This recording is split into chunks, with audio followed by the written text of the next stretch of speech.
And we're off and underway. Here comes the chase behind. This is a good move now. Lining himself up to the sprint. Is he going to take the stage? Yes, he is. Hello, welcome to highlights of this year's Stage 7 of the Tour of Britain in the sunny Gloucestershire countryside today. Right now, we're at Gloucester Docks, served by the longest river in Britain, River Severn, of course. And you wouldn't be surprised if the riders not on Jumbo-Visma felt like they were having the longest week of their lives this week. Except yesterday, it all changed. After starting and finishing by the seaside in Felixstowe the day before, Stage 6 got underway by the seaside in Southend, making its way to Harlow, also in Essex. Early on, a break of 3 riders would get up the road in Malecki, Blom and Abram Stockman once again. Alex Coleman and Martin Urienstadt joined the 3 leaders for the sprint in Burnham-on-Crouch, won by Stockman from Urienstadt and Coleman. Abram Stockman goes over the line in first place. 5 riders taking the points. It then came back together again, but the attacks still continued. The second break of the day was finally established with 5 men. Danny van der Took, Jack Rootkin-Gray once more, Will Tidball, Abram Stockman, that man again in the break, joined by Hartis de Vries. A great deal of roadside support was out there in Essex as the 5 leaders got to the one and only climb of the day at Ship Road. Jack Rootkin-Gray led over the summit from Danny van der Took, but a series of punctures left a 2-man TDT leading group. They were finally reeled in with 15 Ks remaining, leaving what would look like a bunch sprint into Harlow, but it wasn't without incident. 1.2 kilometres to go. Big crash at the back. That's cut the bunch in half.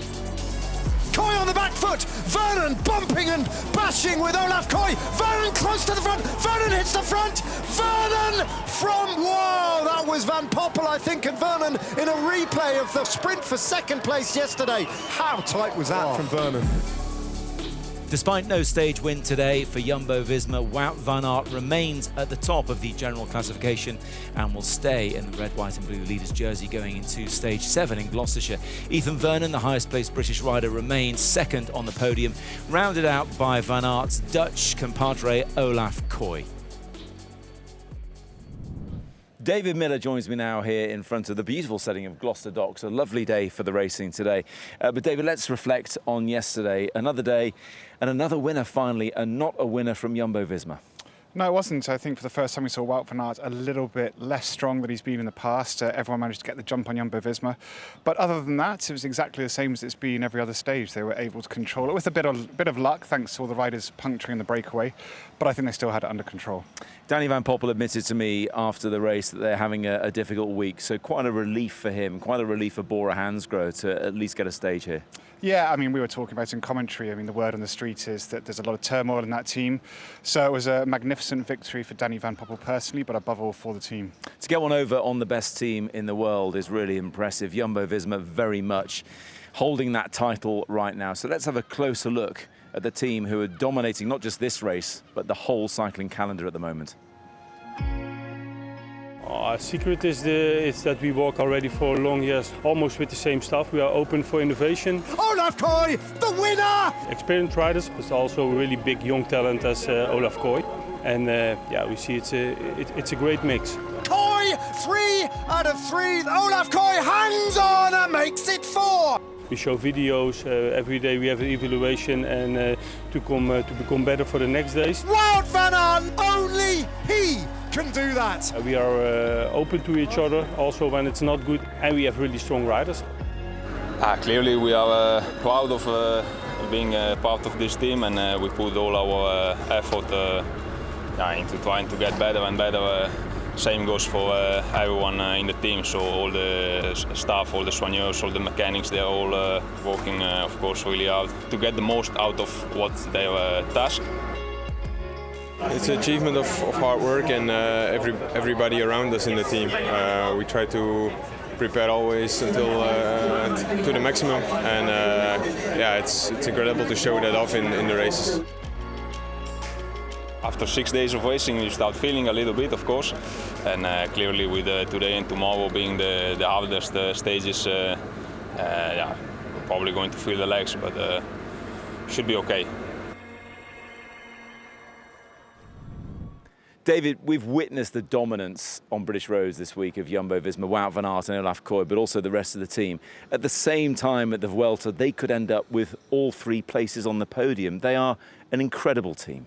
Yeah, they are now the undisputed world's #1 pro cycling team. And I think yesterday was a prime example, as you said, on the British roads and on the Spanish roads, finishing 1, 2, 3 on the stage, on the Tourmalet, and taking the top 3 positions on GC. And they're also crushing it here. There's very few teams that can do that in 1 race, let alone 2 races simultaneously. What makes them so strong? Do they have a bigger budget than everybody else? Have they just been better with their signings? Why are they so good? I think they've taken the Team Sky blueprint and actually improved it, just kept working on it. I mean, they're taking marginal gains to a new extreme, and they're constantly in progression and development. I mean, obviously they have fantastic riders, but I think beyond the science and the work they're putting in, the selection of riders they've chosen is just amazing. I mean, they've got a full spectrum of abilities and styles, and the way they race is with such solidarity and spirit. That is actually the X factor, I think.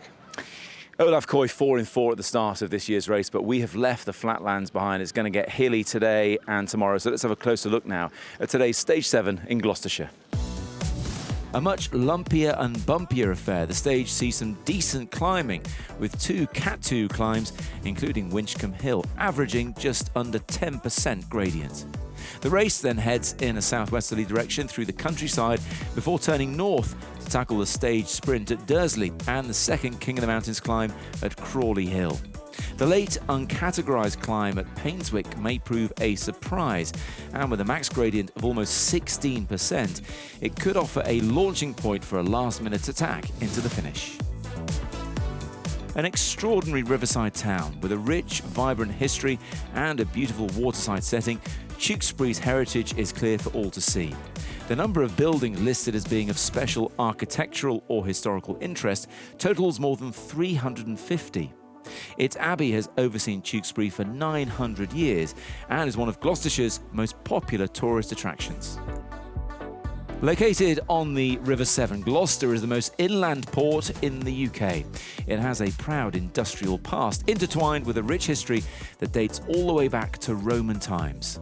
Among the many things to see are the stunning waterfront views in the docks and the breathtaking Gloucester Cathedral, where Henry III was crowned in 1216, aged just 9 years old. So a different kind of stage today to the previous few days, and that means probably a different kind of racing. So let's get straight to it now with our commentary team of David Miller and Ned Bolting. Thank you very much. They roll away from the start line here in Tewkesbury and out onto stage 7 of the Tour of Britain, the penultimate stage. 90 riders rolling out today. The big news being that the pre-race favourites, Ineos's Tom Pidcock, has succumbed sadly to an infection and cannot start the Tour and has abandoned as a result. Alex Salby and Ryan Christensen, also non-starters. It's a 170.9 kilometre hilly loop from Tewkesbury, finishing in nearby Gloucester. Record-breaking temperatures, huge crowds at the weekend in Tewkesbury. Very pretty town, Tewkesbury, with its ancient abbey. Really beautiful. It's amazing how normally we see churches, cathedrals, abbeys like that just surrounded by buildings. It's interesting to see it much like it would have been. Meanwhile, back in the race, let's just have a look at some of the faces and the teams that are represented at the front. Inevitably, Abraham Stockman is there in the colours of TDT Tour de Titema Univet. We've got a representation from Flanders Baloise. Connor Swift is in the colours of Ineos Grenadiers. There is the race leader, Wout van Aert. Connor Swift with a strong game face on there. I think that it's going to be interesting to see now they don't have their long leader, Tom Pidcock. Essentially, it's a free-for-all. It's whereas they were all in for Tom Pidcock. Now, every one of those riders in that team has a chance. Small teams, don't forget.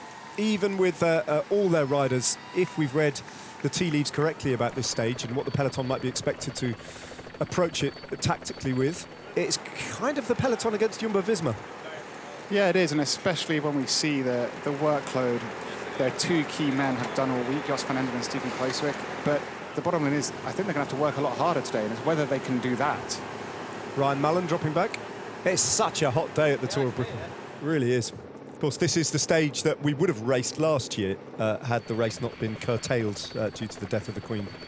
There was a lot of anticipation about what Tom Pidcock might have done on that occasion when it wasn't raced, and once again history repeating itself in altered circumstances now, and no Pidcock, but we do get the stage instead. Really unfortunate for Pidcock. I literally got on Ryan Mullen at kilometre 0, so it's all go. Flag drops at kilometre 0, and there's a little bit of wariness at the official start now. A Bora Hansgrohe cap, I think belonging to the race director, just blown off as the car accelerates and gets rolled over by a peloton who are eyeing each other up now. There is a flat approach to this first uncategorised climb of some possibly 10 kilometres or so. Yeah, and everybody is just biding their time. You can see there's a lot more caution here. But what is interesting, now you have Movistar and Ineos Grenadiers, they're not going to be racing defensively. They will, like we've seen, any rider wants going to break away. The big riders, they surf the first moves. But today, I think the order would be to ride in every move, because you have to put the race under maximum pressure. And the attacks are starting. It looks like it might be the black jerseys of St. Piran. It is. And Alex Richardson with a teammate on his wheel. No, Fouché. It's Fouché on his wheel. Oh, yeah, it is. You're right. The black jersey of James Fouché. Alex Richardson has attacked on a number of occasions in the Tour of Britain. Hasn't actually managed to get himself in a move yet. Olaf Koy moving up. Interesting. Flipped role massively for Olaf Koy today. He's on domestic duty. He is riding to control this race for Wout van Aert now. All in for Wout van Aert, all in over the next couple of days to see if the Belgian great can pull off another GC victory at the Tour of Britain. He sits in pole position. Fouché just monitoring that move as well. I think as well, going for that tactic of just trying to get up the road before the big guns start firing. And here we go. Here's one. Luke Rowe attacking off the front, and Olaf Koy going straight with him. So we've got two World Tour teams and totally different riders from the two biggest teams attacking off the front. Josh Giddings is on the move in the white jersey of Great Britain as well. He's on the wheel of a rider from DSM. Uno X also making the junction across, or very nearly getting across, but Luke Rowe has powered Olaf Koy on his wheel across to the front of the race to join James Fouché and Abraham Stockman, etc. Well, around about 10 kilometres until they get onto this climb, around about 12 until they get over the top of it, but it has begun.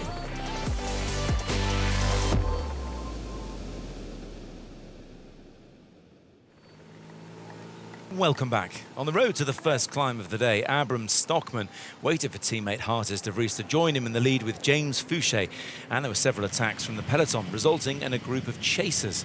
A crash in the narrow streets of Winchcombe involved Jumbo-Visma's Jos van Emden as they hit the bottom of Winchcombe Hill. The first categorised climb of the day is the climb of Winchcombe Hill. It's 2 kilometres in length. We've got the king of the mountains, appropriately enough, flicking an elbow, James Fouché, and on his wheel, Hartis de Vries, and the very capable, strong Abraham Stockman in, I think, his 5th breakaway at the Tour of Britain. Behind him, there are a group of 1, 2, 3, 4, 5, 6, 7 riders, 5 of whom are a threat in the general classification, and behind them, a peloton at 45 seconds. That's the bunch. Well, at the moment, it seems a bit of a mistake to have waited for de Vries, because he hasn't contributed one turn since he's been there. Yeah, doesn't appear to have the legs, does he? So the front end of the bunch now is all the teams who have riders in that second group on the road. So that's Uno X. Oh, they've been caught, I'm hearing. We didn't see that. Well, they've all come back. We didn't see it, but I gather that chase group now has been caught by the bunch. So we're on the climb, and these 3 riders have got an advantage over the peloton around about 45 seconds, and this is perfect for James Fouché. Yeah, here we go. So it's Ben Turner this time. Yep. Turner attacking. And he is one of the strongest riders in this peloton. So that is going to bring out some of the A-class riders. Jumbo-Visma going after that one as well. Uno X, this is the counter-attack. Trinity Racing again involved at the front. There's a DSM rider trying to get across to Ben Turner, who is a general, as you say, he is a GC hope now in this post-Pidcock Tour of Britain for the Ineos Grenadiers. He's lost a little bit of time, but not much. He's at 18 seconds. Still, James Fouché not expecting or asking for any help from Stockman or de Vries, who doesn't seem to be able to offer it anyway. Stockman out of the saddle. You can see how steep this is, but look how quickly Ben Turner's got across. Oh, yeah, he's flying across, and that's so you can see the difference between when the big guns start firing. Obviously, Fouché and Stockman, they're going to be spent. They've spent the whole week up the road. Fouché, a valiant effort. He could still score points. Paddy Bevan. Yeah, again. He was in that 7-rider group that got swallowed up, but he's attacked again. Paddy Bevan can't do it. No, can't quite get across. Ben Turner has made the junction, though, and he's in that group of 3-4 riders. Bunch just 17 seconds, and Bevan's almost come to a standstill there. That's how steep it is at the top of this climb. Big move from Turner, but he's hoping that it's going to draw out other riders at the moment. That's not going to work. Fouché's been dropped. Ah, he's getting himself back, but Bevan just went too deep there, having already been in that break. And Turner is just racing on, regardless of what the King of the Mountains situation is, and by doing that, he's really harming James Fouché's chances of picking up the points on this climb. Ben Turner's on his own, and pretty soon those other riders are going to be caught before the top of the categorised climb. So for once, it hasn't worked out for James Fouché, I don't think, unless this line in the tarmac comes quickly. The counter-attacks are coming. Q36.5 firing off the front of the bunch. Ben Turner, what a ride this is from the big Yorkshireman. On the move, of course, next year, going to be riding for Jumbo-Visma, who are trying to ride him down at the moment. Yeah, but that's encouraging for them. They know they've signed a good one. They have signed a good one. He's had such an impact on the Ineos Grenadiers this year. His contribution, his commitment to their Cobbled Classics campaign was nothing short of startling. Yeah, he is a brilliant rider. And just watching him here during this last week, even when Ineos Grenadiers have been relatively quiet, he's been the standout rider for me. Fouché still fighting on, holding on for dear life there, just trying to keep ahead of that peloton. This is working out perfectly for Jumbo-Visma at the moment. It's just not enough riders strong enough to break free at this point. Nathan Van Hooydonk and Wout van Aert on the front. A cluster of Ineos Grenadiers red jerseys ready potentially to counter-attack when and if Ben Turner is reeled in by the bunch. James Fouché is still off the front there and riding on. 500 metres to go to the top. It's a long climb, this, isn't it? Joey Roscoff it is, I'm pretty sure, who's made it across to Ben Turner. Good ride from him. So Q36.5 at it again, and Roscoff is another rider at 3 seconds.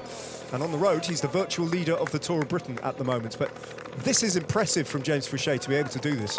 Oh, looks like he's just going to hang on.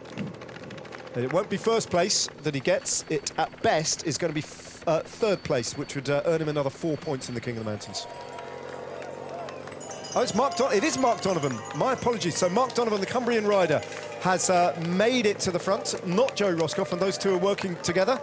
And Donovan has been very conservative and invisible up to this point in the race, but now the terrain comes in his favour. Over the top of the climb goes Mark Donovan with Ben Turner on his wheel. Two British riders at the head of the race with a 15-second advantage over Nathan Van Hooydonk and Wout van Aert. Somewhere in the distance is James Fouché. There he is, getting third place over the top of the climb and picking up 4 points.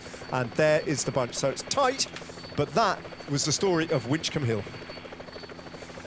Well, now it's going to be for Ben Turner and Mark Donovan, just hoping beyond hope that there are counter-attacks behind. Olaf Koy has been distanced at the back. So Jumbo-Visma are down 2 riders at the moment. So we haven't seen Jos van Enden make it down, back to them. So this is where Jumbo-Visma will try and slow down at the front to allow Olaf Koy and Jos van Enden to get back on. Which the peloton can't let that happen. So in turn, it's an opportunity for these two riders. Donovan is at 3 seconds, the best of those 2 riders on GC. But this is where the direct sportifs have to get on the radio and tell them to keep the race active, because this is exactly what you want to happen to Jumbo-Visma. If they're down 2 riders with still 150 Ks to go, they are going to be in trouble. Confirmation, it was a Cat 2 climb, so the top 6 riders score points. Mark Donovan went over in first place with Ben Turner.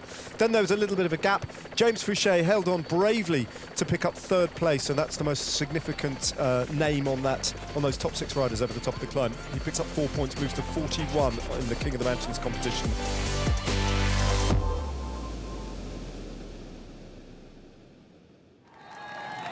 Welcome back. The leaders over Winchcombe Hill, Mark Donovan from Ben Turner, were joined by 3 more chasers. The inevitable Abram Stockman again, Alex Richardson of St. Piran, and Trinity Racing's Liam Johnston. The 5 enjoyed a lead of more than 3 minutes as they raced through the fantastic crowds of Chipping Sodbury on the way to the day's only sprint. Inside the final kilometre before the intermediate sprint at Dursley, and dropping down into the village. It's going to be lightning fast. And almost certainly uncontested by these riders. They've got to keep the cooperation going as they hold on to every second counts of a 1 minute and 50-second advantage, having lost the best part of, well, a minute since Carlos Verona has started to ride on the front.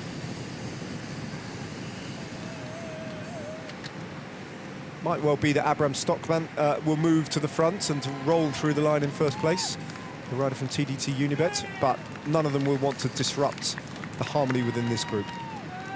Mark Donovan is on the front, the climber from formerly of Sunweb and DSM, nowadays riding for Q36.5. The best placed of all these riders on GC, level on 3 seconds with Alex Richardson in the black of St. Piran, who's also at 3 seconds. Then comes Ben Turner at 18 seconds and Abraham Stockman at 22. It's Donovan who goes through the sprint though in first place.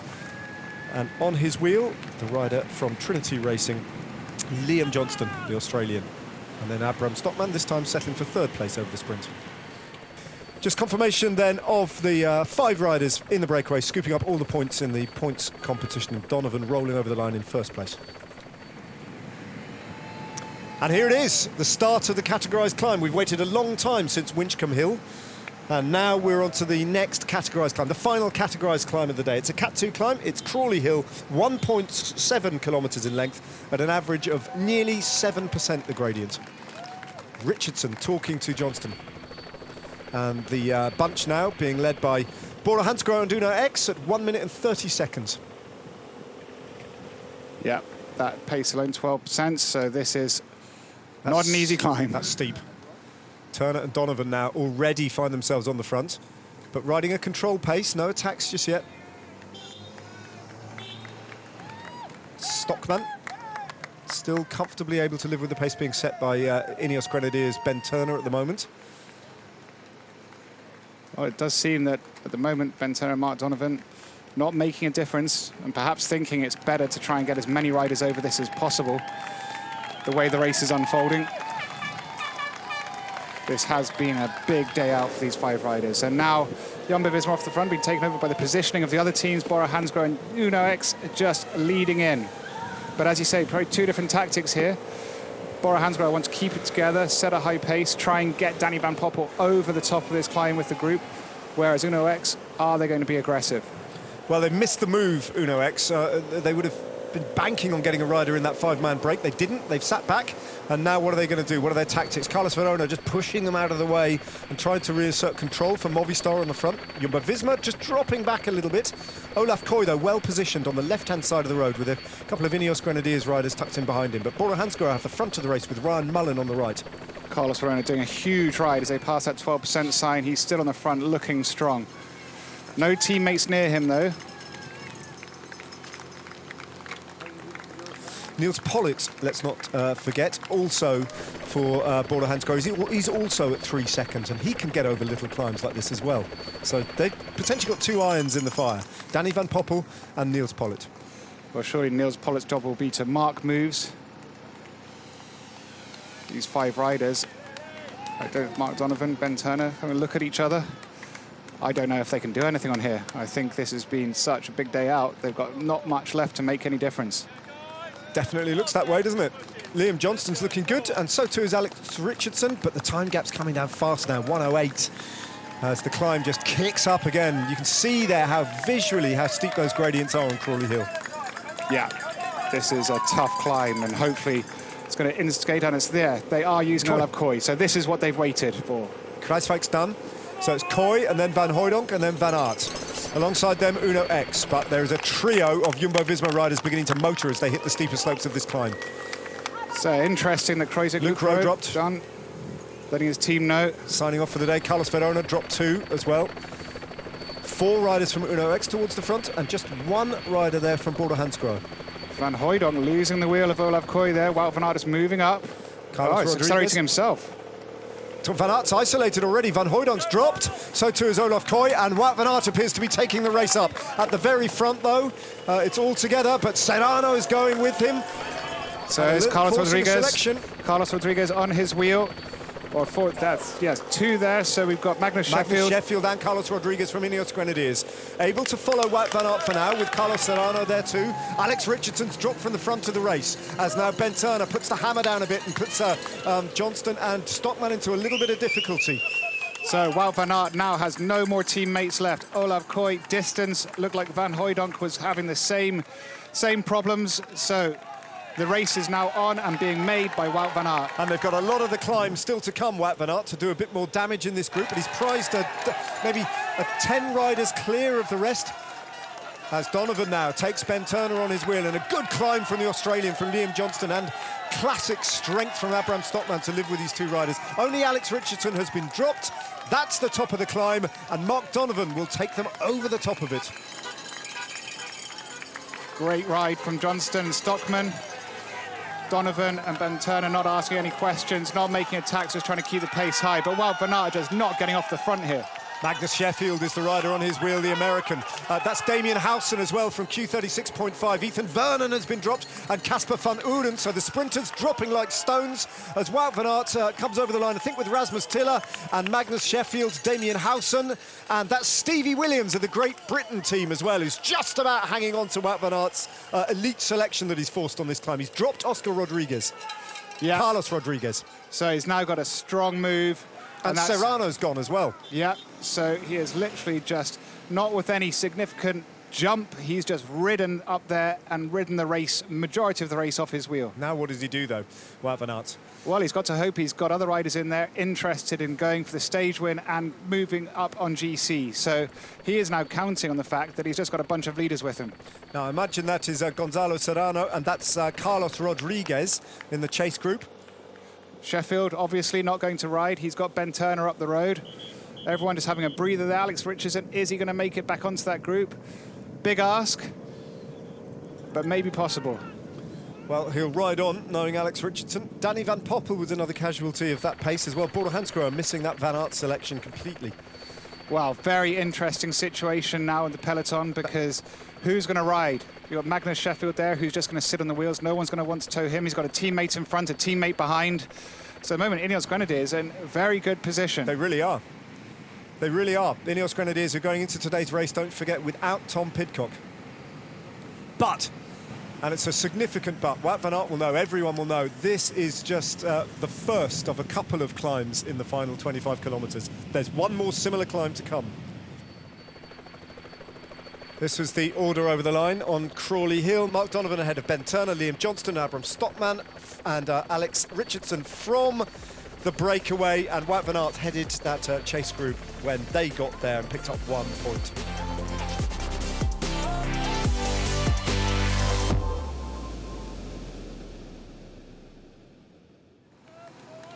Welcome back. After the chaos on the climb of Crawley Hill, we were left with 4 riders in the lead with a very narrow advantage over the marauding peloton. Oh, crash! It's one of the Ineos Rodriguez. Well, I think it's Rodriguez. Yeah. Somehow he's contrived to crash on that climb. And Magnus Sheffield attacks. So Sheffield attacks. Van Hooijdonk is gone. And Wout van Aert. And that's the reason. He dropped back for a reason and launched a massive attack on the right-hand side of the bunch. In the shade, in the middle of all that chaos. Wout van Aert just motoring away now. Getting across to Abraham Stockman, who's been dropped from the front of the race. He has got everybody at his mercy now. Where is Sheffield?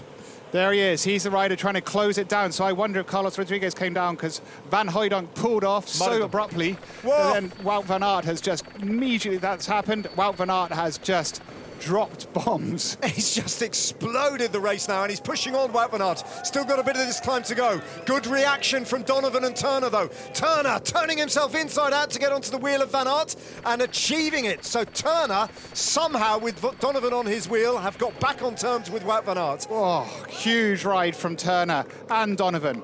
But he'll be asphyxiating on the wheel of the Belgian now. Oh, yeah, but he knows this is it. This is do or die. Magnus Sheffield still chasing. At some point, Magnus Sheffield might have to stop when he sees that Turner is holding on to Wout van Aert. Incredible response from Ben Turner. And Van Aert hasn't looked round yet, but he'll know that the Ineos Grenadier is there. Well, Magnus Sheffield should stop riding now. I think Ben Turner can hold the wheel of Wout van Aert, at which point Magnus Sheffield should not be closing this down. Is he still riding? We saw Stockman in that gap. But Turner, the suffering continues. They're not at the top of the climb yet. Donovan, and he sits at 3 seconds, so Wout van Aert knows he's got a GC rival there, and then Ben Turner, he's got a rider who just will not give up. And who's not going to ride? This is all under Wout van Aert from here to the finish now. So there's a counter. Stevie Williams again. Stevie Williams, what a ride from the climber from Israel, Premier Tech. He is ripping across that gap, Wow. and countering as well. Gets across and looks across and shows Wout van Aert that he's there, and look how comfortable he looks, Stevie Williams. What a phenomenal ride. Look at that. Everyone's on their hands and knees behind. Stevie Williams has just jumped across that gap and straight by them. That was almost nonchalant. He's now dropping Ben Turner and Mark Donovan. So Wout van Aert has an ally here, but I don't think if he can come through. Stevie Williams, what a ride there. Fantastic ride from Donovan and Turner. Unbelievable. They've been out there all day since that first Winchcombe Hill categorised climb of the day. Well, Stevie Williams is not riding with him. I'd say probably a good idea for him to ride with him. He can get a podium on GC now. He's pushing on now, so Stevie Williams is moving on. Ben Turner just holding on to Mark Donovan's wheel. We've got 3 British riders, a Yorkshireman, a Welshman, a Cumbrian rider, and Wout van Aert. So it literally is Wout van Aert against the Tour of Britain, effectively, here. Stevie Williams and Wout van Aert have to just understand that Ben Turner and Mark Donovan are not going to ride. It's they're on their hands and knees. It's not in their interest, especially Ben Turner, who will have at the back of his mind that he can win a sprint from this group, because Wout van Aert's going to have to do all the work here. Who is riding in that chase group? They're at 10 seconds now. Let's have a look who's on the front. Looks like it might have been Trinity Racing. Well, this is the chase group, isn't it? Bora Hansgrohe have a rider. I think it's Niels Pollitt, maybe. Yeah. Yes, it is, I think. Yeah. Yeah. So Ineos Grenadiers just marking now, and Niels Pollitt trying to bring this back. Is he on his own? Has he got any other rider there? This must be the 3rd group on the road. Yeah, that's the group. And this is the 2nd group. Danny van Poppel is there. In pieces. In absolute bits and pieces. Been brilliant racing. So let's see if now on this descent, whether Mark Donovan and... No, they're still not contributing. Perhaps they'll roll through just to keep it moving on these faster roads. So this is the 2nd group on the road. That's definitely Pollitt on the front. I can only assume that's Danny van Poppel. 3 riders from the back. Gonzalo Serrano is in that group. Magnus Sheffield once again finding himself in that blocking position. Mark Donovan is helping. They do understand what's at stake now, and for Mark Donovan it is a place in the podium in GC. Donovan coming through. And Uno X swarming all over the front of this now, with 3 riders helping out Niels Pollitt. So this chase group is powerfully composed now, and they've got a 13-second deficit to Wout van Aert and the rest of them at the front of the race to make up. And don't forget, there's Danny van Poppel. Of all the riders left in this race, including Wout van Aert, as Niels Pollitt attacks, goes off the front to try and bridge across to the, taking an Uno X rider with him to go across to the front of the race. Mark Donovan is rotating Stevie Williams, almost the strongest in this group, which is something to say when you've got Wout van Aert there. Well, I mean, that counter-attack from Stevie Williams came from absolutely nowhere, and it was brilliant. What a way to celebrate your new contract that he's just signed with the Israel Premier Tech team. Signed it for a reason. Smart riding from Turner. Yeah, coaxing Van Aert back into that hole. And that is the chase, and they are coming in fast now. They've got a lot of different teams, Uno X and Bora Hansgrohe, with a lot of riders now. Yeah. Motivated to try and come back. Niels Pollitt just giving everything here. And with the support of Uno X, he is closing this down. But if those 4 riders ahead, just once they see this is so close, they might all work together. Ben Turner might contribute. Oh, counter-attack from Danny van Poppel. Van Poppel attacking on the right-hand side of the road. There he is, down the middle. Danny van Poppel trying to bridge alone. And he is a problem for the front of the race with his fast finish. So Danny van Poppel is off. Gonzalo Serrano or Gregor Mühlberger, that might be actually trying to follow. And there's a rider from St. Piran as well, still in the mix. Brilliant bike racing from Danny van Poppel, not just relying on his teammate. That's exactly what you want to see, and he's bridging it with ease. Well, we've got one of the fastest men in the peloton. The winner of yesterday's stage now in the mix. 6.2k to go. Well, this group is now all coming back together. There you go. That's a solid group now, but Uno X still chasing furiously behind. Stevie Williams still pushing on, 5 kilometres to go. And Van Aert pushing on as well. Williams just constantly being very lucid, looking around to see what's going on behind. Don't know who that St. Piran rider is who's made the junction. But I think it might be, is it Zeb Kiffin? It might well be Kiffin. As Stevie Williams slots onto the back of this group and Van Aert looks round. Well, what's Stevie Williams thinking? Is there another opportunity for him to go? Yeah, it is indeed Zeb Kiffin. Gregor Mühlberger is the Movistar rider on the front. 5.1k to go. David, there's a little uncategorised kicker in around about 1.5 kilometres to go. Well, that will where Stevie Williams, judging by how well he went on the previous hill, that could be his launch pad. That could be what he's thinking about. I mean, it's not much, but it might be enough. Maybe a few hundred metres of quite sharp incline, and it's in around about 1 kilometre's time by my reckoning. Zeb Kiffin doing a fantastic ride here. Oh, Wout van Aert! Again. On the left-hand side of the road. Has anyone got it in them to react? Danny Van Poppel, lightning sharp, looks around, needs help. Is he going to get it? Hesitation there. Donovan, slightly laboured then, also looking round. Williams hesitating too. You can't do that with Wout van Aert. No, Wout van Aert has used that launch pad to his own benefit. So this is it now. Everyone against Wout van Aert. Can they get to him? Dropping into a big gear, pushing it back up into a slightly lower gear and turning a higher cadence, but that was precisely that little kicker that Wout van Aert used and exploited to fly the coupe and open up a potentially race-winning margin, but they need to cooperate behind and they need to start working now to bring him back. They have to. It's going to have to be an immediate and concerted effort because Wout van Aert is not going to stop now. Magnus Sheffield on the front of Venus Grenadiers, but look, it keeps pausing. There are not enough riders up here to chase this down. No. Not enough teams. No, it's almost like they're settling for second place in the stage and second place in the general classification as well, because Wout van Aert won't be caught if they ride like that. He really won't. He's too close to home. He's dropping down into the outskirts of Gloucester now, and it looks like he has this race won. Uno X are the only team here with multiple riders in this group, I think, and possibly Ineos Grenadiers. Yeah, and we saw Danny Van Poppel just couldn't react twice. He'd had Niels Pollitt, who's already buried himself to bring Danny Van Poppel back into the race. I don't think he can do anything. This does look like Wout van Aert had played the perfect card. Yep. Bora Hansgrohe spent there at the back there with Niels Pollitt and Danny Van Poppel, as you say, and Wout van Aert only has Uno X riding against him. 5 seconds, it's not much, it doesn't sound like much, but it is the world when you're trying to close the gap to a rider like Wout van Aert in these circumstances. Yeah, in these circumstances, this isn't a normal final. Teams are destroyed, everyone's on their hands and knees. It is every man for himself, and at the moment, it's this man who is making the difference. 6 seconds, 2.5 kilometres from home. Wout van Aert has been put under real pressure today, but in the end, he has found the answer. Close to home, using that little rise in the road to launch the attack. He is within 2 kilometres of victory now. He's just gone past the 2K marker on the road. Uno X have left the others behind. Ah, brilliant move from Uno X. Yeah. This could be them riding onto the podium. They're going to have to work together now. I think they're now realising they've got the gap. That's it. Now they know. So now the two of them, it's these two versus Wout van Aert, but they are more likely racing for second and third because the way Wout van Aert is riding, he is cut loose. Rasmus Tiller it is, and I think Tobias Johannesson, the two riders from Uno X. What is the reaction behind? Looks like Magnus Sheffield didn't have much more to give, but it's Niels Pollitt again closing that down. Stevie Williams as well, still there. As Tobias Johannesson gets on the front, these two are doing a 2-up time trial.